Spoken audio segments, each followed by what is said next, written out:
नमस्कार दोस्तों, आप सभी का स्वागत है मेरे YouTube चैनल एग्ज़ाम टाइम में।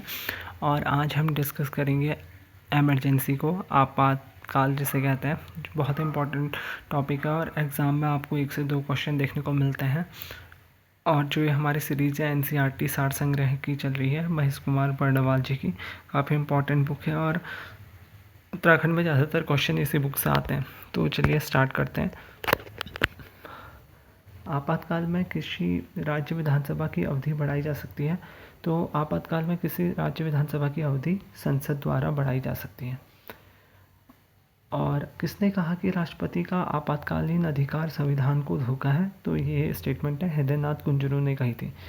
राज्य में राष्ट्रपति शासनकाल किसकी सलाह पर लागू किया जा सकता है? तो अगर राज्य में राष्ट्रपति शासन प्रेसिडेंट रूल लागू करना है तो वो लगता है राज्यपाल की सलाह पर। राज्यपाल देखता है कि अगर जैसे जो विधानसभा है उसमें किसी का बहुमत नहीं है, तो शासन व्यवस्था ठीक से नहीं चल रही है, तो राष्ट्रपति को कहेगा कि आप यहाँ आपातकाल लगा दीजिए, मतलब यहाँ पे राष्ट्रपति शासन लगा दीजिए। तो यहाँ पे राष्ट्रपति शासन लगा देते हैं। ठीक है। राष्ट्रपति शासन अधिकतम कितने वर्षों तक लगाया जा सकता है? तो 3 वर्षों तक लगाया जा सकता है। उसके बाद इलेक्शन कराने ज़रूरी हैं।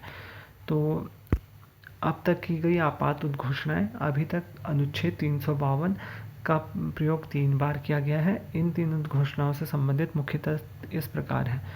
तो हम राष्ट्रीय आपातकाल की बात करें तो ये 352 के तहत लगते हैं। तो पहली बार 26 अक्टूबर 1952 को आपात की घोषणा की गई, जिसके कारण सितंबर 1962 में चीन ने नेफा यानी नॉर्थ ईस्ट फ्रंटियर एजेंसी क्षेत्र पर आक्रमण कर दिया था। इस क्षेत्र को अब अरुणाचल प्रदेश कहा जाता है।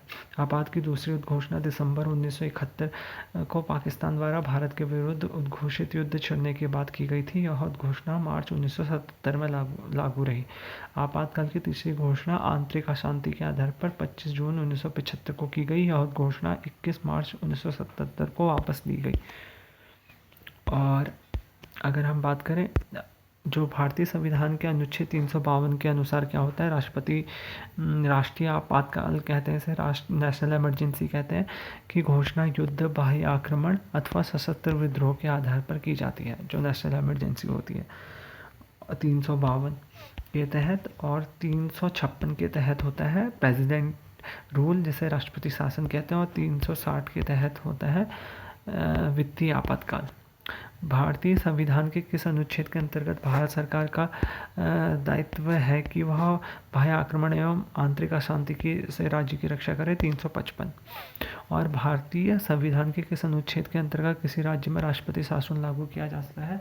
तो वह है आर्टिकल 356 के तहत राष्ट्रपति शासन लगता है किसी राज्य में।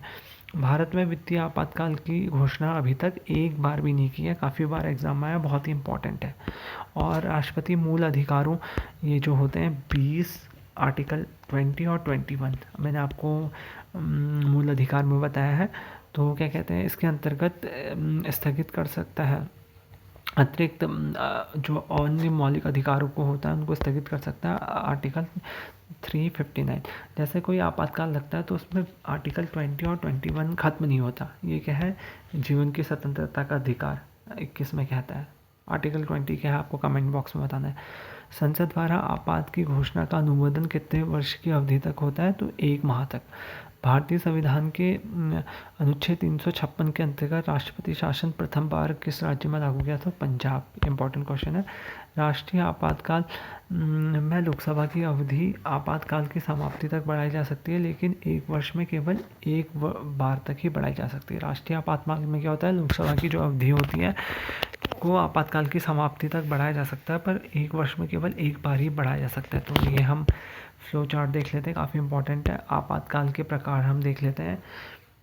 तो आर्टिकल 352 है राष्ट्रीय आपातकाल, 356 राज्य आपातकाल या जिसे कहते हैं राष्ट्रपति शासन, और 360 वित्तीय आपातकाल। राष्ट्रीय जो आपातकाल के दौरान संघ और राज्यों के मध्य शक्ति का जो विभाजन समाप्त हो जाता है, और संघ और राज्य सूची के विषय किसी पे भी विधि पर निर्माण कर सकती है, और संघ और राज्य सूची के विषय का विधि का निर्माण कर सकती है। भारत की संघात्मक प्रणाली जो होती है वो एकात्मक रूप में कार्य करने लगती है। अब तक राष्ट्रीय आपातकाल का प्रयोग 3 बार किया जा चुका है। और 356 जो राष्ट्रपति शासन होता है, राज्य विधानसभाओं के भाग कर दी जाती हैं और राज्यों का विभाजन भी समाप्त हो जाता है। भारत की शासन प्रणाली एकात्मक स्वरूप ग्रहण कर लेती है और अब तक राष्ट्रपति शासन का प्रयोग 120 से अधिक बार किया जा चुका है। और जो वित्तीय आपातकाल है, संघ और राज्यों के मध्य करों का विभाजन स्थापित कर दिया जाता है। संघ और राज्यों के अधीन सभी व्यक्तियों के वेतन भत्तों में कटौती कर दी जाती है। इसके अंतर्गत उच्चतम और उच्च न्यायाधीश भी शामिल है और वित्तीय आपातकाल का प्रयोग एक बार भी नहीं किया गया है। और संविधान में आपात की उद्घोषणा में सशस्त्र विद्रोह के स्थान पर क्या कर दिया था, आंतरिक अशांति का यूज़ किया गया था। तो दोस्तों, आज की वीडियो में इतना ही, और आप पढ़ते रहिए, तैयारी करते रहिए, और वीडियो को लाइक कीजिए, चैनल को सब्सक्राइब कीजिए, शेयर कीजिए और पढ़ते रहिए। Thank you.